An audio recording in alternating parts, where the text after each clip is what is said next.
नमस्कार, आप देख रहे हैं एक न्यूज 24 और मैं हूं स्वाति आपके साथ।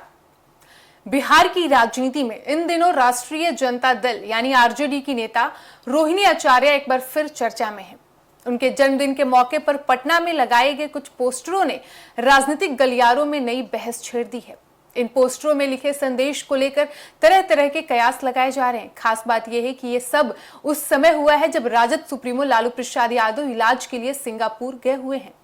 पटना में लगे पोस्टरों पर रोहिणी आचार्य की तस्वीर के साथ लिखा गया है, न हौसला टूटा है न हिम्मत हारी है, मैं लड़ना जानती हूँ, अकेले गद्दारों पर भारी हूँ, मैं लालू जी की बेटी हूँ, मेरा लहू बिहारी है और मेरे रग रग में खुददारी है। इस नारे में लोगों का ध्यान अपनी ओर खींच लिया है। राजनीतिक जानकारों का मानना है कि इन संदेशों के पीछे कोई न कोई राजनीतिक संकेत जरूर छिपा हो सकता है। रोहिणी आचार्य राजद प्रमुख लालू प्रसाद यादव की बेटी है। पिछले कुछ समय से पार्टी के अंदर उनके राजनीतिक भविष्य और भूमिका को लेकर चर्चा होती रही है।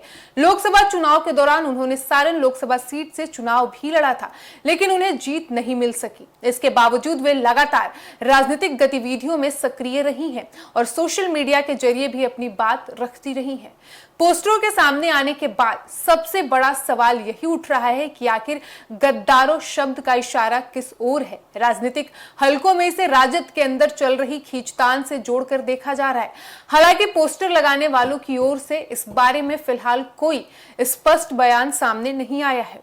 वहीं कई लोगों का मानना है कि ये पोस्टर रोहिणी आचार्य के समर्थकों ने उनके जन्मदिन के मौके पर लगाया है। समर्थकों का कहना है कि रोहिणी ने हमेशा कठिन परिस्थितियों का सामना किया है और परिवार के साथ मजबूती से खड़ी रही हैं, इसलिए पोस्टर में उनकी संघर्षशील छवि को दिखाने की कोशिश की गई है। लेकिन विपक्ष और राजनीतिक विश्लेषक इसे केवल जन्मदिन की शुभकामना वाला पोस्टर नहीं मान रहे। उनका कहना है कि पोस्टर में इस्तेमाल किए गए शब्द सामान्य नहीं है, खासकर अकेले गद्दारों पर भारी हूं जैसी लाइनें राजनीतिक संदेश की ओर इशारा करती है। इन पोस्टरों की एक और खास बात यह रही कि इनमें लालू यादव की तस्वीर भी दिखाई दी। इसमें चर्चाओं का और दौर तेज हो गया है। कुछ लोगों का मानना है कि रोहिणी आचार्य के समर्थक ये दिखाने की कोशिश कर रहे हैं कि उन्हें लालू यादव का पूरा समर्थन अब भी प्राप्त है।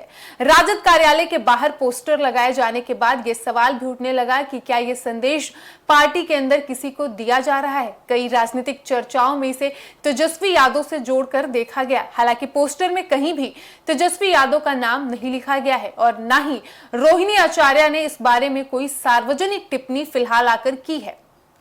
दरअसल पिछले कुछ महीनों में राजद के भीतर नेतृत्व और संगठन को लेकर कई तरह की चर्चाएं सामने आई हैं। ऐसे में जब रोहिणी आचार्य के नाम वाले पोस्टर सामने आए तो लोगों ने उन्हें पार्टी की अंदरूनी राजनीति से जोड़ना शुरू कर दिया।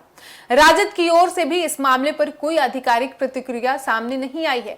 पार्टी के नेता इसे समर्थकों की भावनाओं का प्रदर्शन बता रहे हैं। उनका कहना है कि जन्मदिन के मौके पर कोई बात नहीं है। हालांकि बिहार की राजनीति में पोस्टरों का अपना अलग महत्व रहा है। कई बार पोस्टरों के जरिए नेताओं के समर्थक अपने संदेश देते हैं और राजनीतिक माहौल बनाने की कोशिश करते हैं। इसलिए रोहिणी आचार्य के पोस्टर को भी सामान्य घटना मानने के बजाय राजनीतिक नजरिए से देखा जा रहा है। बता दें कि रोहिणी आचार्य पिछले कुछ वर्षों में परिवार और राजनीति दोनों कारणों से सुर्खियों में रही है। उन्होंने अपने पिता लालू प्रसाद यादव को किडनी दान देकर पूरे देश का ध्यान खींचा था।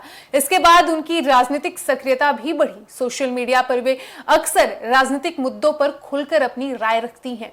पोस्टरों के सामने आने के बाद सोशल मीडिया पर भी लोगों की अलग अलग प्रतिक्रियाएं देखने को मिली। कुछ लोगों ने इसे रोहिणी के संघर्ष और आत्मविश्वास का प्रतीक बताया, जबकि कुछ ने इसे राजद की अंदरूनी राजनीति का संकेत माना है। फिलहाल सच क्या है ये स्पष्ट नहीं हुआ है, लेकिन इतना जरूर है कि रोहिणी आचार्य के जन्मदिन पर लगे इन पोस्टरों ने बिहार की राजनीति में नई चर्चा शुरू कर दी है। लालू यादव के सिंगापुर में होने और पटना में इन पोस्टरों के लगने को भी लोग जोड़कर देख रहे हैं। आने वाले दिनों में अगर रोहिणी आचार्य या राजद नेतृत्व की ओर से इस मामले पर कोई बयान आता है तो तस्वीर और साफ हो सकती है। फिलहाल पोस्टरों में लिखे संदेश और उनके राजनीतिक मायनों को लेकर अटकलों का दौर जारी है। बिहार की राजनीति में यह मामला चर्चा का बड़ा विषय बना हुआ है। फिलहाल इस वक्त की खबर में इतना ही और ऐसे ही तमाम खबरों के लिए बने रहिए एक न्यूज़ 24 के साथ। धन्यवाद।